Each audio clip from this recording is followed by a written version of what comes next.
जय माँ आदिशक्ति, जय माँ जगत जननी, जय माँ जगदम्बा। आज आप सभी लोगों के सन्मुख माता काली के आद्या कवच को मैं यहाँ भूल करके प्रस्तुत करूँगा और इसके विषय में आप सभी लोगों को एक अति ही शक्तिशाली प्रयोग भी बतलाऊँगा।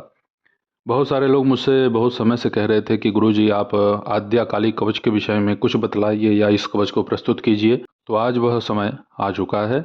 आप सभी लोगों के सन्मुख माता काली के इस आद्या कवच को मैं प्रस्तुत करूँगा। माता काली का यह आद्या कवच शक्ति का वो भंडार है, शक्ति का वो स्रोत है जिसे पाठ करने वाला ही समझ सकता है, जान सकता है। माता काली की साधना उग्र और सौम्य भावों में की जाती है और दोनों ही लाभप्रद मानी गई हैं। माता काली के इस कवच से आपके हर प्रकार के शत्रुओं का पहले तो स्तंभन हो जाता है। बली हैं, यदि अपना बल आपके सन्मुख प्रकट कर रहे हैं, किसी न किसी प्रकार से आपको परेशान किए जा रहे हैं, तो माता काली की कृपा से उनको सद्बुद्धि भी मिल सकती है कि वो ऐसे कुकृत्य आपके लिए न करें। यदि वो बार बार ऐसा प्रयास करते हैं तो इसमें अवश्य वह अपने प्राणों से हाथ धो बैठेंगे, क्योंकि माता काली के इस कवच का प्रभाव अति ही तीक्ष्ण है। शत्रुओं का मर्दन कर देती हैं, नाश कर देती हैं। शत्रु मंडल कितना ही प्रभावशाली, कितना ही विकसित प्रभावित क्यों ना हो, उनका दसों दिशाओं से केवल सर्वनाश ही होता है। माता काली के इस कवच में दिव्य शक्तियाँ समाहित हैं, जो कि आपको संरक्षण भी प्रदान करती हैं। आपके हितार्थ वह आपके आसपास सदैव रहती हैं, भले ही आप उस शक्ति को महसूस करें ना करें। कुछ लोगों को आभास हो सकता है, लेकिन सबको आभास नहीं होता। और इस कवच के प्रभाव से हर प्रकार की भूत प्रेत जनित जो भी जटिल से जटिल समस्या होगी उसका भी नाश हो जाता है।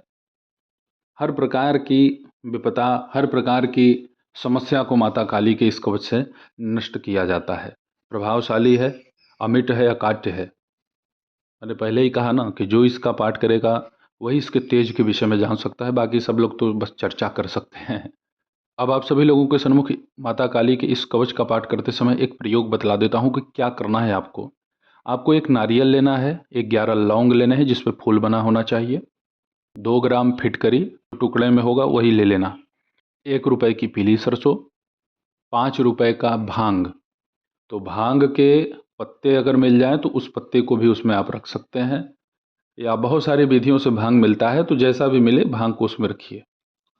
5 रुपए के ही आसपास होना चाहिए, सूखा हो, गीला वाला ना हो। और इसके साथ इसमें आप प्रयोग करें एक जायफल। इसे काले कपड़े में बांधें। जितने आपके घर में कमरे हैं उन कमरों में इसे बांध के रखिए काले कपड़े में। कहीं ऐसे जगह टांगना है या कील लगा करके इसको टांग दीजिए ताकि ये वहाँ से निकले ना।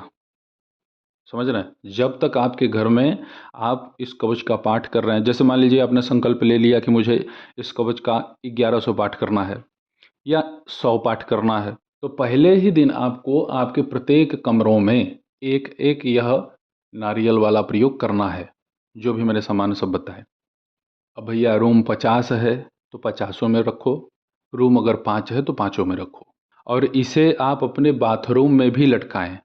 इस पद्धति से आप प्रत्येक अपने घर का पहले तो अवशोषितकरण करने के लिए इन नारियल वाली सामग्री को हर जगह रखिए बांध करके। और जिस दिन आपका पाठ पूर्ण हुआ, कोई हवन नहीं करना है, बस इसको उठाइए प्रत्येक जगह से बिना बोले, किसी से कुछ बोलना नहीं है, और ले जा करके बहती हुई नदी में इसको प्रवाहित कर दें। हाँ, और इसमें एक ध्यान दीजिएगा, ये मैं आपको पहले ही बतलाना भूल गया।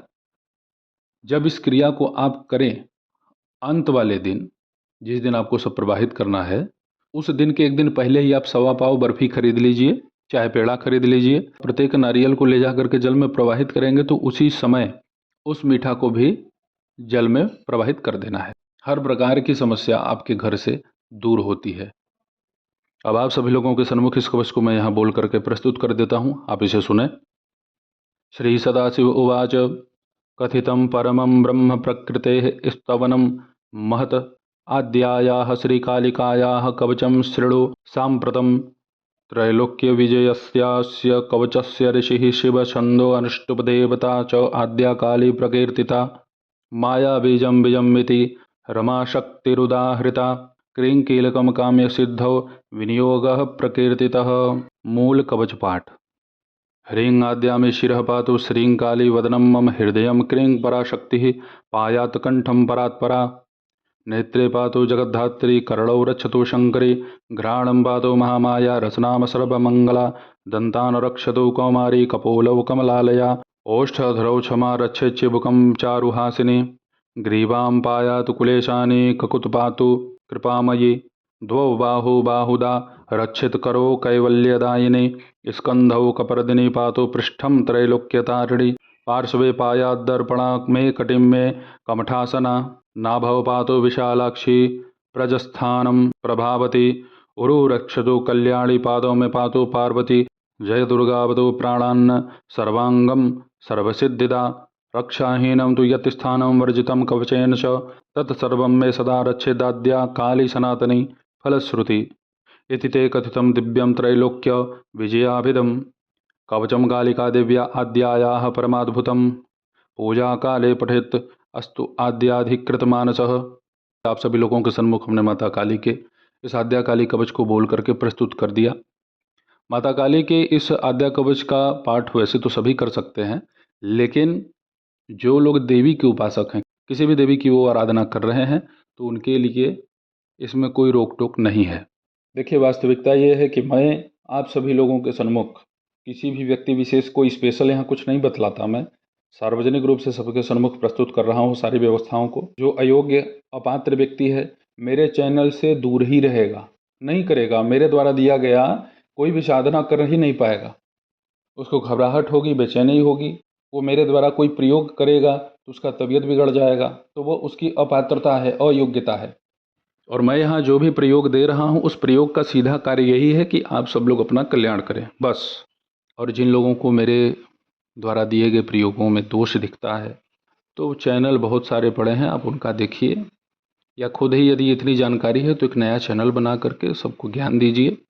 हमारे पास समय के अनुसार, सामर्थ्यता के अनुसार, भगवती कृपा के अनुसार जो हमें प्रेरणा मिलती है हम उसे प्रस्तुत करते हैं। हमें बार बार पुस्तक उठाने की आवश्यकता नहीं पड़ती।